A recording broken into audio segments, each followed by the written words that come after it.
ইসলামী bank news top 10।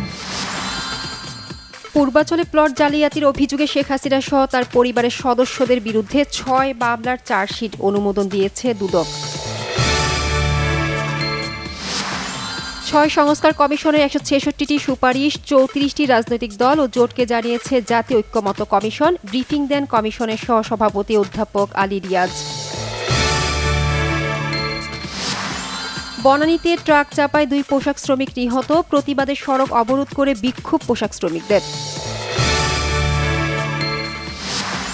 মাগুরায় শিশু ধর্ষণের মামলার প্রধান আসামি হিটু শেখ ৭ দিনের এবং বাকি ৩ আসামিকে ৫ দিনের রিমান্ডে নেওয়া হয়েছে। গভীর রাতে আদালতে রিমান্ড শুনানি। আশুলিয়া থানার নয়াহাট বাজারে গুলি ছুড়ে ও ককটেলের বিস্ফোরণ ঘটিয়ে স্বর্ণের দোকানে ভয়ঙ্কর ডাকাতি। নারায়ণগঞ্জে তুচ্ছ ঘটনাকে ঘিরে দুর্বৃত্তের ছুরিকাঘাতে অপূর্ব নামে এক ছাত্রদল কর্মী নিহত, স্থানীয় জনতার হাতে এক দুর্বৃত্ত আটক। কানাডার নতুন প্রধানমন্ত্রী নির্বাচিত হয়েছেন মার্ক কার্নি। লিবারেল পার্টির প্রেসিডেন্ট সচিত মেহরা রোববার তার নাম ঘোষণা করেন। ত্রাণ সরবরাহ বন্ধের পর এবার ফিলিস্তিনের গাজায় বিদ্যুৎ সরবরাহ বন্ধ করে দিয়েছে দখলদার ইসরায়েল। চরম ভোগান্তিতে গাজার বাসিন্দারা।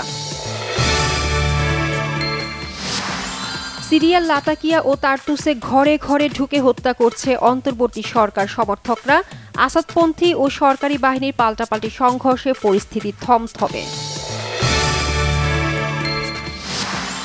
নিজেদের মাঠে রাউ ভাউকানোকে হারিয়ে স্প্যানিশ লা লিগার শীর্ষে থাকা বার্সেলোনার পয়েন্ট স্পর্শ করল রিয়াল মাদ্রিদ।